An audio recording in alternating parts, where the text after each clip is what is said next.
Did I hear it right? YouTube is 21 years old. Well, YouTube was created February 14th, 2005. And that hits hard as it brings back a flood of memories. Where were you 20 years ago? Or what were you up to 20 years ago?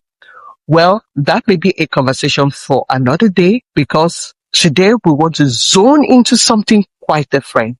3 things I wish I knew back then in 2005. 3 things I have learned about YouTube and growth that I now use today. So please hear me out. Stay with me to the end of this video, because if something has worked this long or it's working, it is only natural that we find out how to apply it in our everyday life. So let's jump right in. Last year, YouTube turned 20. And in his anniversary letter, the CEO wrote something that stopped me in my tracks. He said, when creators hold the keys to their own production and distribution, the only limit is their imagination. I will say that again. When creators hold the keys to their own production and distribution, the only limit is their imagination. Not your resources, not your age, not your camera, not your face, but your imagination. But here is what most people don't know about YouTube. YouTube was not even supposed to be YouTube. It wasn't supposed to be the app we know today. It started as a dating site.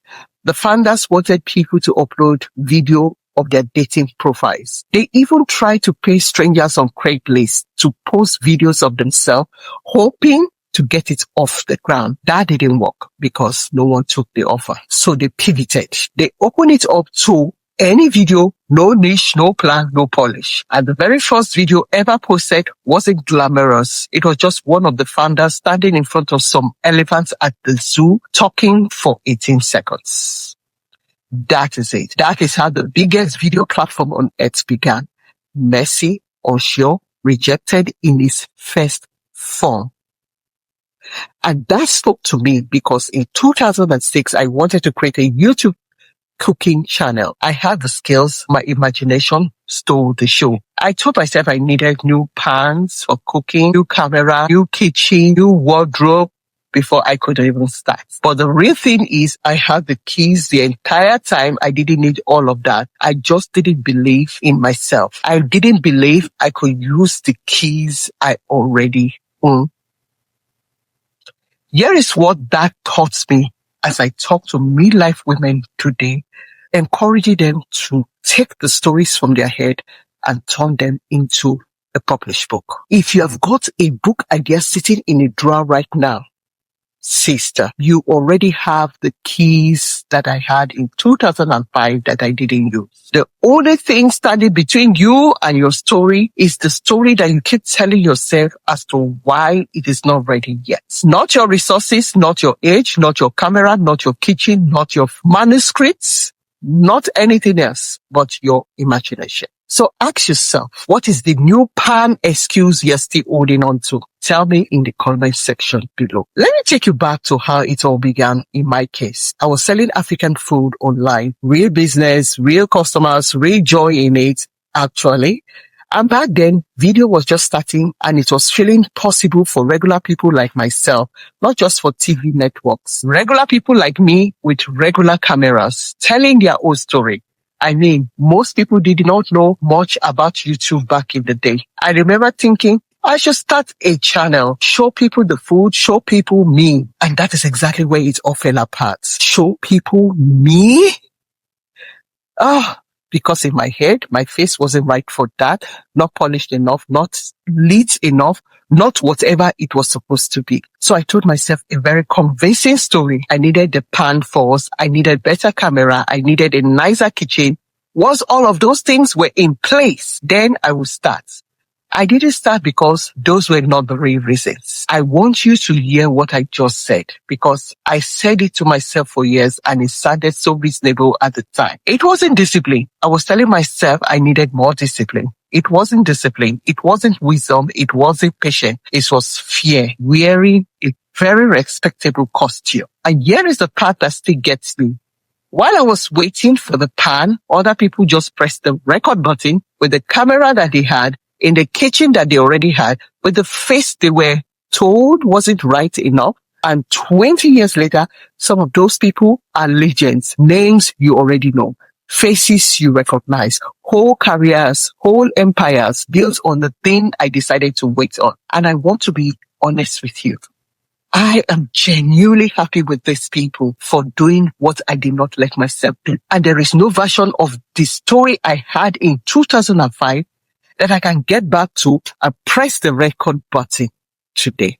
So, if you're watching this in 2026, your door isn't closed, not yet. Please don't let it close because of inaction. If I could leave 2005 again, here are 3 things I would do differently. And these aren't just nice ideas. These are the exact things I needed someone to say to me back then. If I had those 3 things, it would have changed the whole story today. Number 1, I will start before I felt ready. Ready is a lie we tell ourselves to feel responsible about being scared. There is no fully ready thing. YouTube wasn't ready 20 years ago.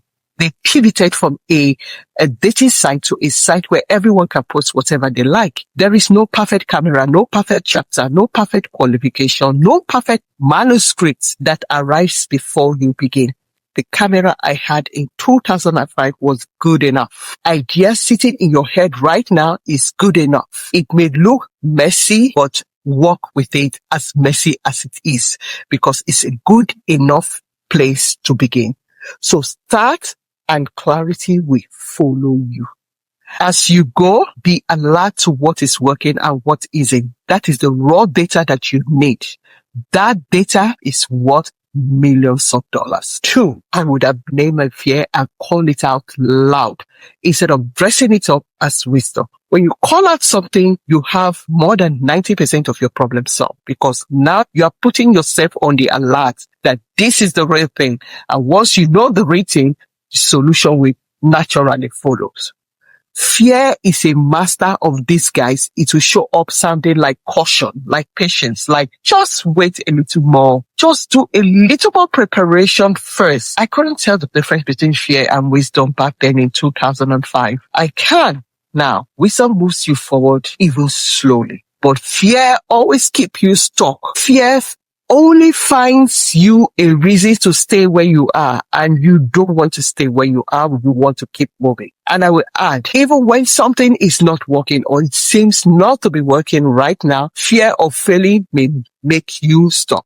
The thing about failing is that when you fail, you have receipts that something isn't working and it's a good thing. You can then tick off that thing, reducing the number of options that you have for your next phase. Number 3, I will protect my idea like it was the only one I will ever have. Because it might be.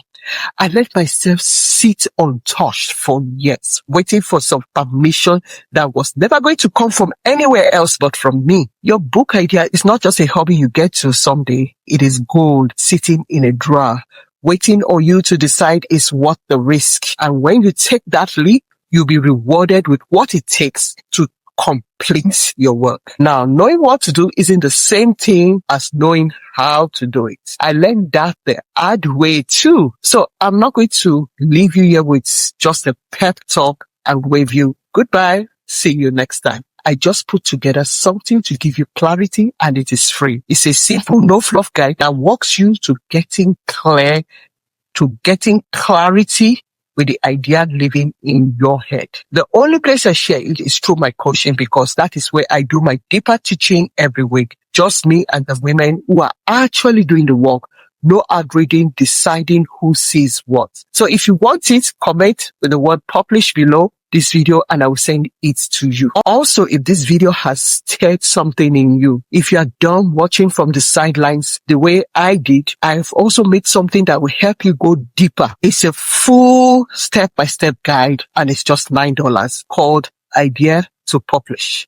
It takes everything I just shared and turns it into an actual book. So instead of just feeling inspired for 20 minutes, you walk away with a real plan in your hands. So comment, publish, and I will send that to you as well. And before I say goodbye, I am excited to tell you that my new book in the Freddy Adventure series is finally ready for you. Freddy and the Digital Forest is now available for pre-order on Amazon. This story is close to my heart. It comes from my own struggles keeping my children safe online. The internet is fun, but it can also pose real threats to vulnerable children. This story and the worksheets that comes with it are what you need to have internet safety conversations with your little one. Not a lecture, but a story they will actually want to hear. Head over to Amazon to place your order. If keeping our children safe online matters to you too, I would love for you to like, comment, and subscribe to this channel. I can't wait to hear your review of Freddy and the Digital Forest. And I'll see you in the next video.